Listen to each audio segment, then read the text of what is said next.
Hi dears, എല്ലാവരും ഓടിവായോ ഒരു negative video നമുക്ക് കണ്ടു നോക്കാം. അതായത് എൻ്റെ ഇന്നൊരു കസ്റ്റമർ ലോട്ടസിന് ട്യൂബർ വാങ്ങിയിട്ടുണ്ടായിരുന്നു. അപ്പോൾ ആൾ വാങ്ങിയിട്ട് കുറച്ച് ദിവസങ്ങൾ കഴിഞ്ഞപ്പോൾ ആ ട്യൂബർ അഴുകിപ്പോയെ നോക്കി. ഇതിന് നല്ല ഫ്രഷ് ലീവ്സ് ആണ് വന്നത്. എന്നാൽ കുറച്ച് ദിവസങ്ങൾ കഴിഞ്ഞപ്പോൾ ലീവ്സ് പതുക്കെ അഴുകാൻ തുടങ്ങി.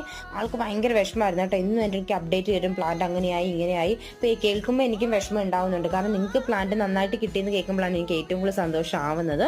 അങ്ങനെ ഞാൻ ആളുടെ അടുത്ത് ട്യൂബറൊക്കെ ഒന്ന് പറിച്ചു നോക്കാൻ പറഞ്ഞു. പറിച്ചു നോക്കിയപ്പോഴത്തേന് പ്ലാന്റ് ഫുള്ളി ചീഞ്ഞു പോയിട്ടുണ്ടായിരുന്നു. ആളുടെ വിഷമം കണ്ടപ്പോൾ എനിക്ക് സങ്കടമായിട്ടോ. ഞാൻ പറഞ്ഞു ഇനി എപ്പോഴേലും പ്ലാന്റ്സ് വാങ്ങിക്കുമ്പോഴത്തേന് ഞാനൊരു ട്യൂബർ ഫ്രീ ആയിട്ട് തരാനേ. അങ്ങനെ ആൾ രണ്ടാമത് പ്ലാന്റ് ഓർഡർ ചെയ്തപ്പോൾ എനിക്ക് കൊടുക്കാൻ അമേരിക്കൻ മേലി ഉണ്ടായിരുന്നില്ല. ആൾക്ക് അമേരിക്കൻ മേലി ആയിരുന്നു കേട്ടോ വേണ്ടത്. അപ്പം ഞാനൊരു ചെടി പറിച്ചു കൊടുത്തിട്ടുണ്ട്. ഓൺലൈനിൽ 2-3 തവണ പർച്ചേസ് ചെയ്തത് റോസ് പ്ലാന്റ്സും മറ്റും. എനിക്ക് ഏറ്റവും ഇഷ്ടപ്പെട്ടത് നിങ്ങളുടെ സർവീസാണ്. ടീച്ചറുടെ ഒരു